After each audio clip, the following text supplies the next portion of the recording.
Okay, so Emmy, give everybody a quick overview where you are in the world and what you're writing.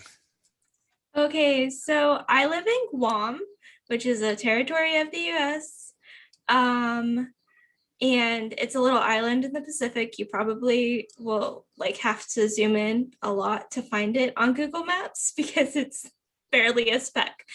And On Guam, I live on a farm in the southern part of the island. And so there are like city type places further north, but down here it's very much farmland and like very rural.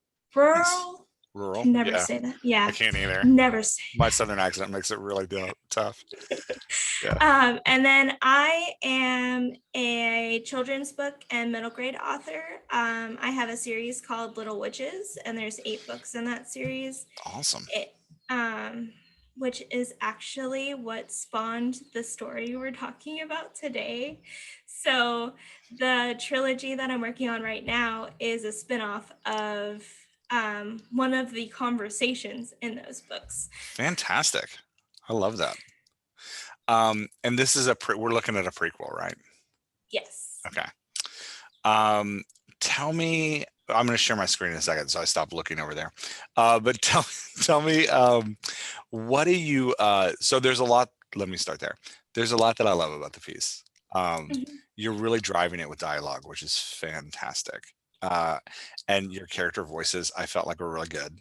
I liked the 3 M's. I really liked Megan, Mira, and Maya. Am I getting those Yeah. right? Yeah. Yeah. Yeah, they were great. And I could tell subtle differences between them. But I also liked, part of me wanted to get into like, hey, let's make these really diverse. But they're 3 best friends, all of kind of the same age. And you've got just a little bit of like nuance between them. Part of me liked that they were so similar. Uh, Mhm. so yeah, I felt like it read really well. I think it's a really good Yay. piece. I was excited to read it. Thanks for sharing it with me. No Um, problem. I'm excited to have you work on it. yeah, so let's talk about notes because um, I should have told you this before I sent it. I always forget. The more notes I leave, the more I like the piece. So Oh, yeah, that's fine. I was like, yes, these are great notes. These are yeah. things I need. Okay. So when you emailed me, you said part of the problem was the introduction of characters. Mhm. So I definitely want to go through that. I want to go through where you're putting dialogue tags because I think we can move it a lot faster. And then the other big thing I wanted to talk about was this middle section here Mhm. of the first chapter. So let's hit introduction of characters first. So this is first person POV with a changing POV each chapter. Yes. Yeah. So um, and I see you had said that some of your beta readers were like, I'm struggling to follow who's starting each chapter. So you have what you're doing is you've got this like introduction of the chapter, Maya's starting, Mhm. chapter 2, Maya, and then you've got t- their second and third chapter and first chapter. I think the third one does too. It doesn't, but they all start with kind of a uh, utterance by the character, which in any other circumstance, I would absolutely love. But because we're first person POV Mhm. and because we're switching POVs, I'm really going to recommend that with each, at the beginning of each of these chapters, you drop a sentence that orients the reader. It doesn't need to be a lot, just like a quick. So, right now, chapter 2, and I'm using chapter 2 because I felt like it was the one where I was like, oh, yeah, I see what they're saying. And So that is where they picked it out. They're like, this is really hard for me to figure out who's talking. So that is exactly where the nice. Yeah, and it makes sense because in chapter 3 you have a little bit of intro. So we'll get there in a second. But here you start off with that was brutal, I said as I walked down the hallway to our lockers. So because it's first person, centering that I is tough. So there's a couple ways I think you could do this and keep that same effect of like clicking off with the dialogue. Like as uh Megan Mira and I walked down the hall to our lockers, I said that was brutal. Right. So we're getting like these two characters are external from me and I'm the one talking. So it implies that like Maya's talking. I think just something as simple as that. It's just moving this dialogue tag to the front and being specific about who's walking and who's and in comparison. Well, sorry, in relationship, then you get who's talking. I think that could do it without even adding any words Yeah. to the section. If you wanted to add words to it, you could have her kind of watch them gather and then or watch them leave the classroom together. That would do it too, but something to orient. Up here in chapter 1, you originally had this is going to be such a fun project, Megan said. Um, I can't wait to get started in today's study hall. What do you guys think we should do? Something that incorporates magical talent, she asked. I smiled. I liked the sound of that a lot. So here, I didn't actually know who the name of the character that I was in the POV with until like I think the second page down here in Yeah. the so up here again, I think you just need to reference who first person POE is. So like we could say this is going to be such a fun project. I can't wait to get started in today's study hall. What do you think, Maya? She asked as she looked at me. Right. Like and just Yeah. reference who's being or Mira, I think it's in the first chapter, Mira, reference who's being spoken to. Does that make sense? Yeah. How would that feel? That would be fine because I do have a piece before this part that's talking about like the classroom. Oh, great. Um, but it's still I don't think it references her Yeah. at all, like her name.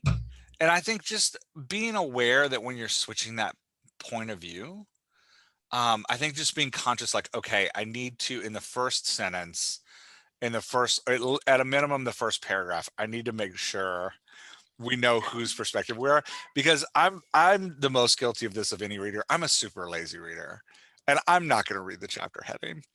Um, yeah, so just that like giving them that reference. This is reading. I read the Percy Jackson series.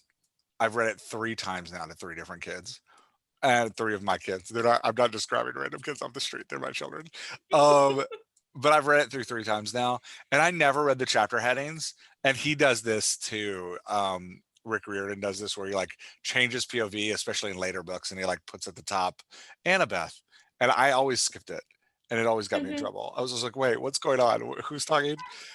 So I think if you can give them that little note up front. Okay. Yeah. And when I format it, I also have like little pictures to symbolize whose point of Oh, view it that's is. nice. But I don't want to rely Yeah. wholeheartedly on that because, like, if, yeah, I just don't want Yeah, and to. I'm a firm proponent of the text. I know I'm such a curmudgeon, but I'm a firm proponent of the text standing alone. And then adding that stuff in is like, you know, kind of beautiful nuance to the Mhm. reader, but letting the text stand by itself, especially since we're going so audio, right? Like, and you want this to be an audiobook someday, they're not going to be able to read that picture, right? The Yeah, narrator's not going to read that exactly. picture. So, yeah, not knowing that like my text can stand by itself, and then this is just I think that's a beautiful bonus. I love that. Um, yeah, okay. So we talked about POV. Let's talk about where you're putting dialogue tags. So, do you know what I mean when I say dialogue tags? Yes, the like descriptions and she said, he said. Yeah, those like little tags. Yeah, that little stuff in between. Um, so several times I caught myself moving them for you because like I said, your dialogue's really strong. So like your opening statement, this is going to be such a fun project. I can't wait to get started today in study hall. Do you guys think what do you guys think we should do? Maybe something that incorporates all of our magical talents, right? Like so that's a really nice like man intrigue, especially for middle grade, right? Like it's relatable to the age group that's reading it. Like it's just a really good opening. Um, but you noticed how when I read it, when I spoke it out loud, I put all of that together in one phrase. Mhm. And putting it all together in one phrase, I feel like adds some of the like urgency you're trying to get out of that. Yeah. But it just naturally also flows that way. When we put that Megan said in there, like, this is going to be such a fun project, Megan said. I can't wait to get started in school studies. So you feel that like dip in the action, and it kind of pulls the energy down just a little bit. So this is a nuanced deal that if your dialogue wasn't strong, I wouldn't be like picked at this and be picking at other stuff.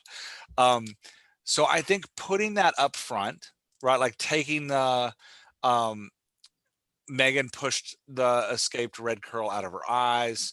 She had her hair up and half down hairdo, but it seemed the curl in the middle of her head always got away. This is going to be such a great project, blah, blah, blah. She asked, right? Like, so Mhm. separating, pulling it out of the middle and putting it at the top. Um, I did it again here.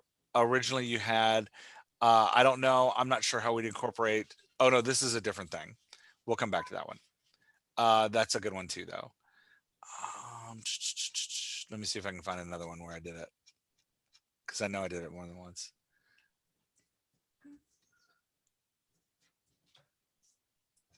No, that's something else.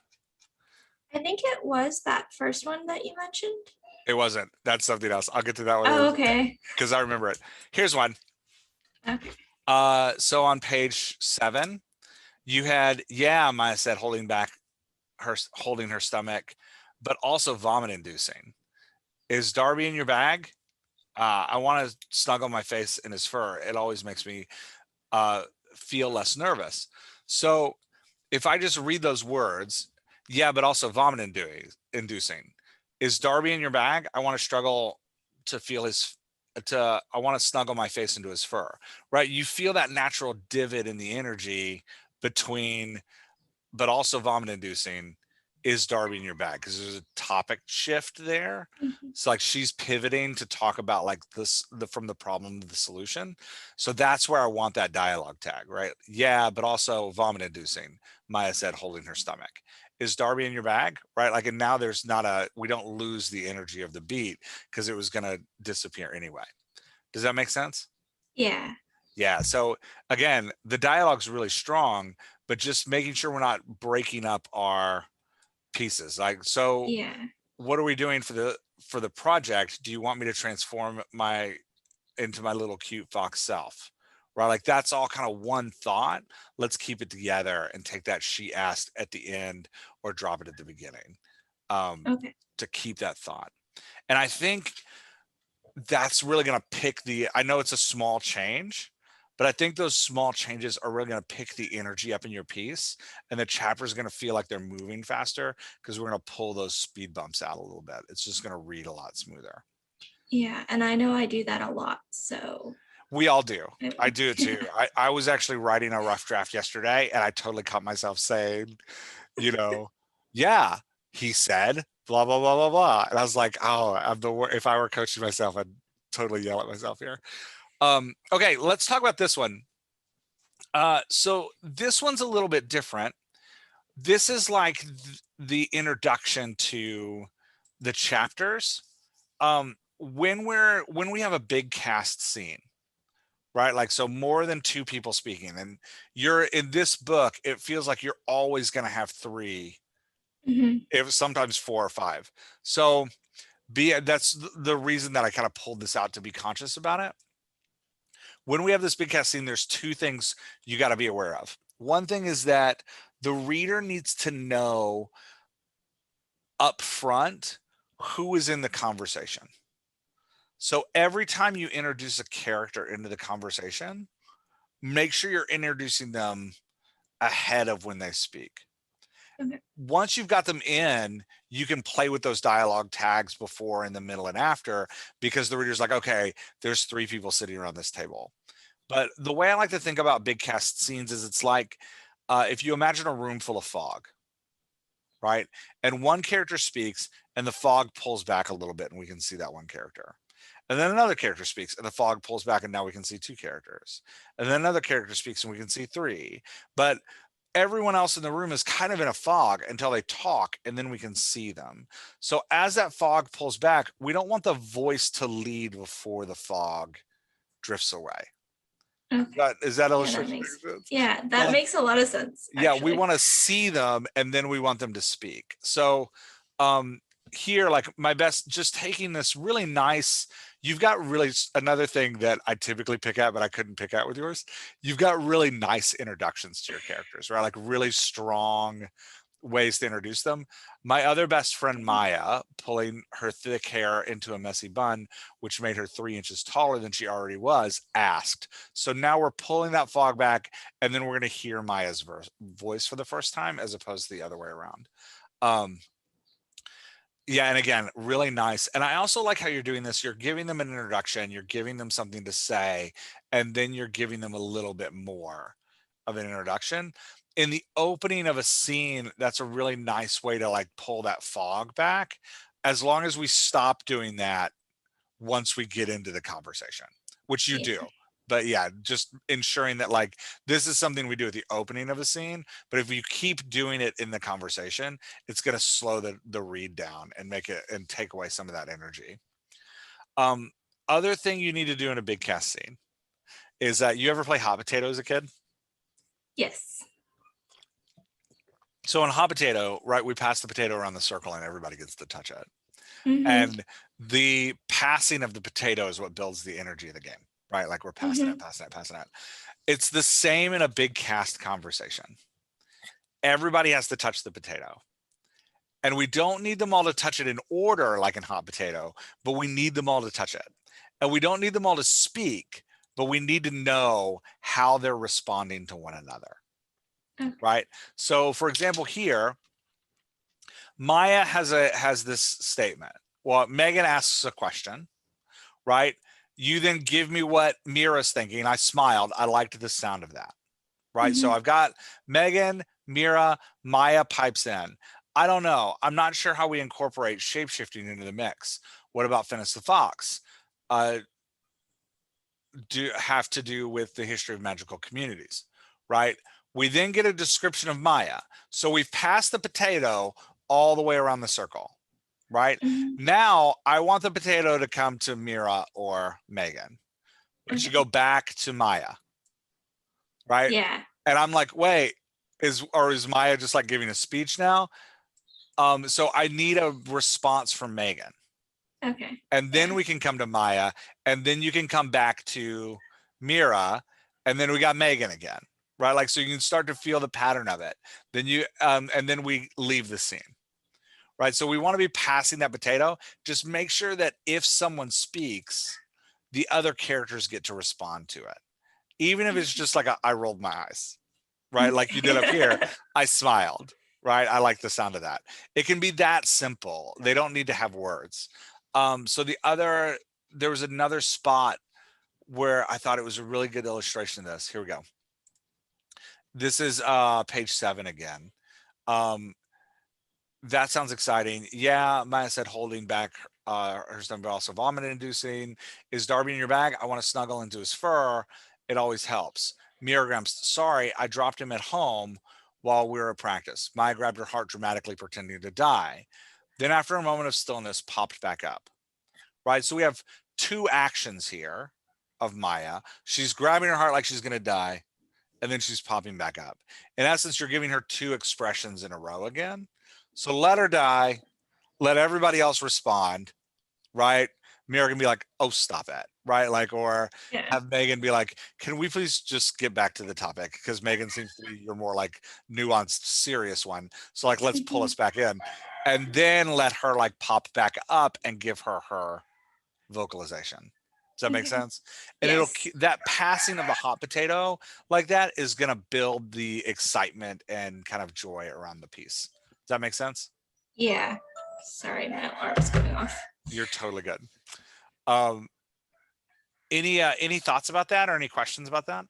No, it makes a lot of sense. And actually, when I like read through it, I was like, yeah, because Mira totally will roll her eyes like right there. Or Yeah, and I love the sound of the chickens behind you. That's amazing. And sorry, I'm just gonna revel in it's your okay. chickens. That's great. Yeah, and so part of the reason this builds the energy is like when we have these big cast scenes, there's so much fun because we get to see the characters interacting with each other. I was just reading a book by oh man, I can't remember his name. The name of the book is Funny Girl. And it's the same author who wrote like About a Boy and um Fever Pitch, right? Like he writes all of these. I'm looking up his name as we talk because I can't not. Um, he writes all Nick Hornby, that's his name. He writes all these kind of like rom-com, coming of age books. And Funny Girl is a joy to read, but it's not a joy to read because of the plot. The plot has like major problems. And it's not a joy to read necessarily because of the character's journey. The character journey is good, but again, it has some holes, and the end there's kind of a MacGuffin dropping out of the ceiling, like, a surprise. Um, that's not a MacGuffin, a Deus Ex Machina, like a God in the machine appearing to like bring heart wrenching ending that I don't necessarily thought I saw coming. All that to say, what makes the book a joy and what makes the book fun to read is there's three comedy writers that are in most scenes together, and it's the interaction between them. I just wanted to live like with the interaction between those three characters. So every time he got to a scene with those three characters, I just like lost myself in it because it's their back and forth, right? Like it's just the way that they talk to each other and the conversation they're having. And I felt like I was in the room, not because his descriptions are great, but I felt like I was in the room because the voices are so strong and I could picture them saying that and like hear it in my head. And because you've got this book about these three friends, that's what we want, right? Like Yeah. we want to feel like we're the fourth friend, the silent friend, like walking next to them all the time, also loved by them, also their best friend. So to get that, we need to get we need to see them responding to each other. Yeah. And what's the real like beauty of a scene like this where you've got these three girls talking is not just the plot you're getting through, because you're getting through it. I mean, you've got some plot dumps going here that are you're getting a lot of plot in, but it's all entertaining because you're doing it through dialogue. I had no questions about the world I was in. It's like, yeah, I got it. Okay. Like I'm in it. I didn't pause to be like, oh, why are we doing this? Except for one section I'm gonna badger you about in a minute. But I didn't pause to be like, why are we doing this? Because the narration is so like the getting it out in the dialogue is so great, right? Like you're Okay. doing a really good job of that. But the piece that I want more of is their interactions with each other. I want to see how they Mhm. respond to each other so I can feel like I'm present in the moment. Does that make Okay. sense? Yeah. Yeah. Um, and again, characters are good. Okay, let's go to the part that I highlighted bright red. So you've got this amazing conversation up front that's really fun where they're picking something, right? They're talking about what Hmm. they're going to do. Great setup. And then we come back down here around page 3 and the dialogue picks back up again. And you've got dialogue driving all the way to the end. But we've got this hole, this giant void of dialogue in page 2 where all of a sudden you stop showing me what's happening and you start telling me what's happening. And I would let you get away with it for like 4 paragraphs, but you got It's like long. 7 or 8. So we need to bust this up. And there's a couple ways I want you to do it. Yeah. A couple ways I'm going to recommend. I can't make you do anything. You better. A couple ways I'm going to recommend you do it. Um, we've got this flashback of uh, Mira kind of explaining the world a little bit in the first couple paragraphs.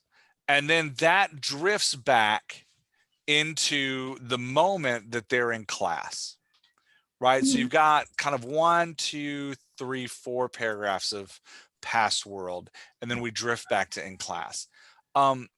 Is this past world seen in another book somewhere? It is discussed a little bit in the first book. Okay. But do you actually show it or is it just like referenced? Yeah, it's just referenced, but it is not as intense as this is. Okay. It's a good scene. part of me wants you to write it because it's a good, part of me thinks that's your first scene of this prequel. Okay. Because you're talking about how they got to know like it's the meet cute. Mm-hmm. It's when the three of them meet each other and, fall in love as friends, right? Like, and that's an important moment because that moment of them, you know, becoming friends and her discovering her talent, especially if you can push those two moments together and make them one scene, that moment is gonna tell us their personalities. Yeah. Right, how they interact with each other in that opening moment is going to set the tone and the expectations for their characterization. So part of me really wants you to write that. um and I could see it, right? Like you could see maybe one of them being teased and then the other one coming up to the defense of a stranger, right? And the telepathic nature kicking in, and you can kind of see it unfolding, maybe somebody calling them the three M's for the first time and having them all look at each other and kind of smile, right? Like Yeah. you got a nice like meet cute there where we get to meet them, and then you can fast forward to the next year, right? Or Mm-hmm. the next 2 years where they're together. That would be my suggestion with these first four. And I only say that because you've got a good build up here for Mira and who she is. Um, Yeah. and you've got this paragraph here. It was tough being the only witch without a familiar, and I was picked on a lot for it. But one day, Megan told Ava Jones off when she wouldn't let me sit at their table for lunch. Right? Like, whoa, that's a great moment for Megan. Like, we get the Mm-hmm. hero, tough member of the table. Once that was done, she dragged me over to the table where she and Maya were sitting. Right? Like, so here we've got Mira being included into this friendship for the first time. Fantastic, meet cute, like, really great, standing up for her. It plays really well with chapter 3, right? Like, so you're establishing some themes that you can pull off. I think that's a scene that I would recommend you having. I don't know your word count or like where you're at, but I would I'm recommend that. honestly not worried about it. Awesome. Yeah. So then here you have this really fantastic, Mrs. Hannigan is the teacher and she feels like she's out of control of the classroom. So she lets an animal loose, hoping to get attention. And the animal is like badgering Mira, Mm-hmm. but the class continues, like doesn't care. It's a really great like physical comedy scene, right? Where we're getting this like, you know, like, crazy wild music and the things running Yeah. around and she's like batting at it. So I want you to beat it out for me, Okay. right? I want Miss Hannigan to like be like, I need everyone's attention. And then have a statement of like, I looked up, but Maya continued to talk about, well, maybe we could do this thing with this thing. And then I want Miss Hannigan to be like, I need your attention now. And Megan said, blah, blah, blah, blah, blah, blah, blah. And I looked at for Megan and I looked at Miss Hannigan and I looked at Megan and I looked at Miss Hannigan. And with an evil gleam in her eye, Miss Hannigan let loose Arlo, who ran straight for me, right? Like it jumped in my Yeah. hair as Maya said, you know, yeah, Mira, stop messing around, right? Like you can get like the comedic moment of Mira like trying to deal with this animal while Maya and Megan go on about their business. And then when Miss Hannigan, if you can beat all that out and put the dialogue in, one to demonstrate Maya and Megan's complete obliviousness of what's happening or like apathy to what's happening, and then to demonstrate Mira's struggle with what's happening. Like if we can see them talking around the action to get their like emotional state while it's going on, then when she comes back, when Miss Hannigan roars, it all makes sense and Yeah. we feel it, right? Like, but part of what these summary paragraphs are doing to your physical comedy scene is they're pulling all of the emotion out of your physical comedy. So it's not funny, it's just like, oh, that's happening. Yeah. Right. So if we can throw the voice in with the physical comedy, it'll work. Sorry, I cut you off. Were Yes. you gonna say something? Nope. It makes a lot of sense to do that. And I Yeah, and think Yeah, I think that again, it's a great scene. It'll also, how do you see Mira's personality? Just out of curiosity. She is super quiet, but um, she has some mild snark to her occasionally. Gotcha. Especially when she's with Megan and Maya. So like she's an introvert but not shy. She just prefers to let them talk for her. Yeah. She seems like the quiet hero. Is she going to come in the end and kind of like Yes, very become? much so. Yeah. So yeah, I could read it in her voice. When I was reading her voice, I was like, yeah, this character's coming back at the end. So this is a great scene for her because as Maya and Megan are ignoring the squirrel and continuing to talk about the day, you could have Mira trying to deal with the animal while apologizing to Maya and Megan, but never fully getting the sentence out. Right. Like, so that kind of like broken, like, yeah, just okay, one sec, as she like tries to deal with the animal. Yeah. Yeah, and I think it'll up the emotion here a Okay. lot. There was another, and so that um building emotion, we'll get back to Darby in a second. That building emotion is something I want you to think about in other places too, because you're coming to emotional climaxes and skipping the build. Which is something we naturally do, right? Like we're like, oh, and now I'm so sick. But it's like I didn't feel the build up to this. Um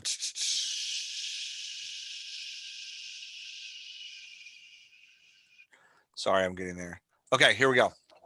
Uh I rolled my eyes. I hated how our school was made up of different kinds of magical witches and wizards. Mira aside, I always seemed to think they were better. It just didn't seem fair. Mira looked around her locker door and smiled sweetly. Only her eyes gave away how upset she was. I need to build to this upsetness, right? Like I know that she's angry. I get that this girl is picking on her a little bit Yeah. with the two minis standing next to her, but all the girl says to this point is, I don't know why you'd bother. I mean, that's mildly frustrating, but like Yeah. not enough to like make you hide behind your locker. Yeah. Right. So I think Mira hiding behind, like, I think Maya being able to read Mira's eyes and see how upset she was is great. But I think you need to build it up here more.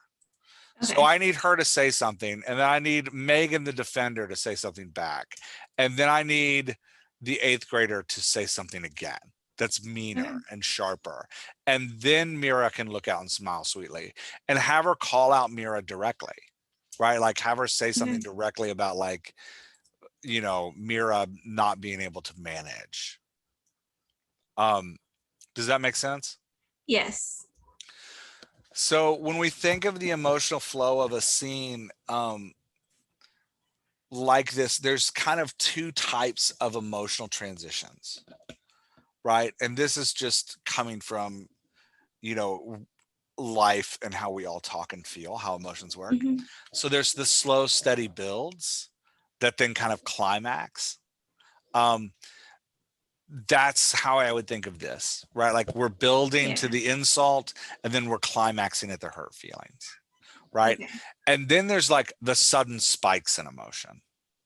So if you want a sudden spike, we need this just to be nasty off the bat, right? Like, Okay. where's that twerp, Mira? I don't use the word twerp. That's something only a 45-year-old old man with 5 kids would say. Where's that?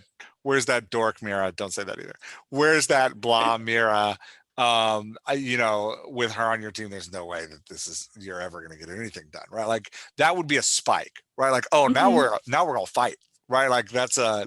so understand the kind of emotional rise you're working toward, and when you want that gradual build to a climax, slow down and like Okay. give Yeah. us the steps toward it. Does that make sense? Yes. Especially since with the personalities you have interacting between Megan and Mira, and then Maya, who's a little more verbose and a little more dramatic and a little more kind of like all out there. You're going to have some really nice scenes where Maya is having kind of a panic, and Mira is coming into herself and like wanting to hide, and Megan's like looking for a fight, right? Like you're going to have that kind of like all of them reacting to anxiety, and Yeah. you're going to want to, you don't want to just throw us into that. You want to build to Okay. it. So make sure you're giving them kind of a slow increase in all of those directions before we have three characters heading in opposite ways. Yeah. Does that make sense? Yeah. Okay. Um, last thing, and then I'm going to let you go so you can get to your group. Well, we'll talk a little bit more, but just to make sure that we end on time. We introduced Darby on page 3, and we introduced that italics are um, uh, telepathic communication. I don't have any. I'm notorious for yelling about italics. I don't have any problem with this italics. I think it's actually well done. It just needs to happen sooner. Yeah. So from your note, I was like, he is like sort of introduced in that prose scene that, Yeah, but so I it skipped just that like scene because was it's no dialogue. exactly. So I'm like, so you're not gonna know he was there to begin with, and then you're like, who the heck is Darby? Yeah, and I knew the name, but like we were talking about with the fog earlier, Mm-hmm. I get an italics voice and then an introduction, right? Yeah. So the floor shook, long brown hair flying up from my neck. I felt Darby knock into my shins in my backpack. I hate this class, he thought without a groan. So you're pulling the thing back here a little bit, but then I get this italics.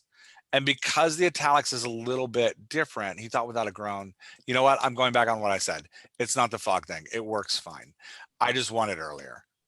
Okay. Um, That's fine. yeah, sorry. I'm taking all of that back. Rewind the last 5 minutes, pretend like I didn't say anything. I do want it earlier though. And part of the reason I want it earlier is because you're introducing a fourth character to the 3Ms. And so we get the 3Ms early.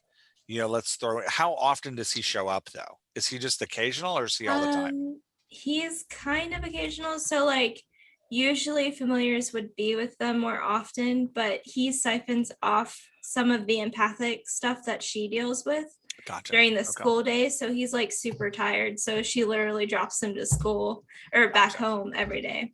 Okay. So 100% your choice. What we may be experiencing here in your notes is my bias against italics. So feel free to completely ignore this note. It's I'll leave it up okay. to you. I Um, think that I probably will put it sooner just because he is an important aspect of Mira. So, he seems like, and I liked what you were doing here is, and the way I thought you were using it really well. You know, a lot of times when we're writing in first person POV, we just drop inner thoughts and they can get very distracting. What I like about what you've done here is he seems to be a way for her to process her inner thoughts in a very active sense. So it pulls out the kind of passivity of inner thoughts and lets her have them because you've attached them empathically. It lets her process her inner feelings with another character, which I thought was really smart. I really liked it. Um, yeah, I do have a bias against italics though, so you can chalk it up to where whatever you want. Um, but I actually wouldn't put this again, I wouldn't put this in quotation marks. I think the italics work here, mostly because you've got every scene is going to be a big cast scene. So throwing more quotation marks around this is just going to make it confusing as to yeah. whether the other two members of the conversation can hear him or not. So I think you did well with that. But yeah, and we'll chalk that up to me being grumpy. Um, okay, so we've talked about introducing characters. We've talked about uh, the summary section and giving us that like meet cute scene so we can really feel the personalities of the characters. We've talked about dialogue tags. We've talked about having an emotional build so we can really feel what's going on. And we've talked about making sure we're passing the hot potato in that big cast scene. So we're always passing stuff around. What else did you want to talk about with the piece? Was there anything else that stood out to you? I don't think so. It was really trying to make sure that I am transitioning the POVs properly because I was afraid when I gave it to my beta readers that that was going to be a comment coming back to me. And in the main trilogy, because it's not every chapter, it might be less jarring than it is in this because it's every chapter they're exchanging, but Mhm. I still want them to be, I still want it to be strong enough that like you don't need a picture or a name or whatever to figure out who's talking. So this was Well, extremely helpful. and here's the good news. Your writing is strong enough that readers are going to read this and enjoy it. Right? Like we're kind of taking, I would say what we're doing today is taking it up a notch, but if I picked this up off a shelf and read it, I had a really good time reading it. You're a strong enough writer that you're pulling it off well, especially for that middle grade genre. Your voices are good, the situation's right for the age group you're writing to, right? Like I would totally read this to my kids. Like you've got a good book going. um I think that what we're talking about today is just going to kind of take it to the next level, you know. Yeah, Yeah. thank you. Yep. All right, I'm going to stop the recording and we can talk a little bit more in a second, uh once I find the right button.